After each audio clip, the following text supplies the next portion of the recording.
Hard lock भनौँ आजको match 3-2 सेटबाट हार्नु भएको छ।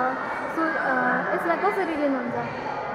यस्तो अब गेममा हार जित भन्ने कुरा भइ नै हाल्छ। हाम्रो चाहिँ अब खेल्दा खेल्दै पनि हाम्रो लागि चाहिँ बेस्ट अफ 5 पुग्नु भनेको नै धेरै ठुलो कुरा हो, किनकि अब हाम्रो टिम र पुलिसको टिम कम्पेयर गर्ने भने धेरै कुरामा राम्रो छ नि त। अनि त्यही भएर पनि अब हामीले चाहिँ बेस्ट अफ 5 खेल्नु नै ठुलो कुरा हाम्रो लागि चाहिँ। त्यही पनि हामी जित्छौँ भन्ने सोच चाहिँ थियो होइन। अब त्यही हो, गेममा अब जुन टिमले अब राम्रो गर्न सक्यो, गल्तीहरू कम गर्यो, त्यही टिमले जित्छ। लगातारको 2टा जितपछिको हार टिममा चाहिँ कस्तो भइरहेछ अहिले माहौल चाहिँ?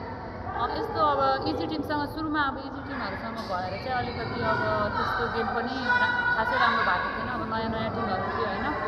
अहिले चाहिँ हाम्रो लागि चाहिँ यो म्याच भनेको फाइनल सरहको म्याच नै थियो होइन। त्यही भएर अब त्यही हो, हार्दा अलिकति चित्त दुखी नै हाल्छ।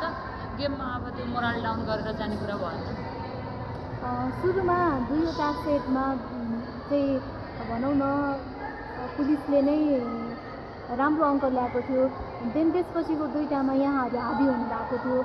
त्यसपछि लास्ट सेटमा आइपुग्दाखेरि चाहिँ अलिकति कहाँनिर चुक्यो जस्तो लाग्छ?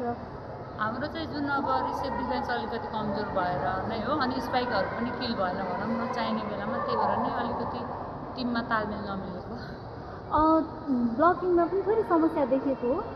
हजुर, हाम्रो चाहिँ अब त्यही ब्लकिङमा पनि अलिक समस्या नै छ। अलि ग्याप धेरै भयो होइन, जोइन ब्लक हुन सकिनँ।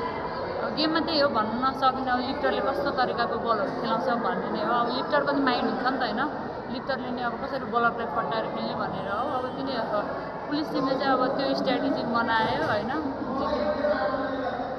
तेस्रो र चौथो सेट जित्दै गर्दाखेरि के फिल भइरहेको छ यहाँलाई? होइन, हामीले चाहिँ अब गेम जित्दाखेरि चाहिँ अलिकति अब चाहिँ हामी तेस्रो सेट पनि जित्छौँ कि भन्ने चाहिँ थियो होइन।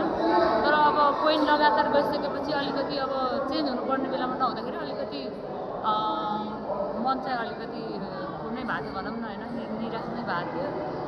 त्यही हो, गेममा अब भन्नै सकिँदैन क्या, कति बेला कुन प्लेयर चल्छ, कसले खेल्छ राम्रो भन्ने नै हुँदैन। आजको गेम चाहिँ कति इम्पोर्टेन्ट थियो यहाँको लागि? हाम्रो लागि धेरै नै, हाम्रो टिमको लागि धेरै नै इम्पोर्टेन्ट थियो, किनकि अब आज जितेको भए हामीले इजी टिमसँग सेमी फाइनल खेल्न पाइन्थ्यो होइन। अब चाहिँ हामीले एकदम हार्ड टिमसँग सेमी फाइनल खेल्नुपर्छ। अब हेरौँ आजको यो म्याचलाई चाहिँ कसरी समराइज गर्नुहुन्छ?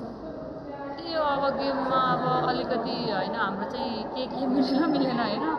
अब सबै कुराहरू अब स्पाइक भनौँ न, एउटा स्पाइकको किल हुँदाखेरि अर्कोको भएन, अनि अर्कोको किल हुँदाखेरि अर्कोको भएन। त्यही नै हो, अब कम्बिनेसनहरू चाहिँ नमिलेको भनौँ न टिममा अलिकति। अब अर्को म्याचको लागि चाहिँ तयारी के छ, कसरी आउने, के सोच्दै हुनुहुन्छ यहाँले? त्यही हो, अब खेलिरहेकै टिम हो होइन। अब हेरौँ के हुन्छ। अब स्ट्राटेजी अब त्यही जित्ने नै हुन्छ सबै टिमको होइन। अब राम्रोसँग खेल्ने होइन, अब जितेर फाइनल पुग्छौँ भन्ने आशा छ। शुभकामना। हस्, थ्याङ्क यू।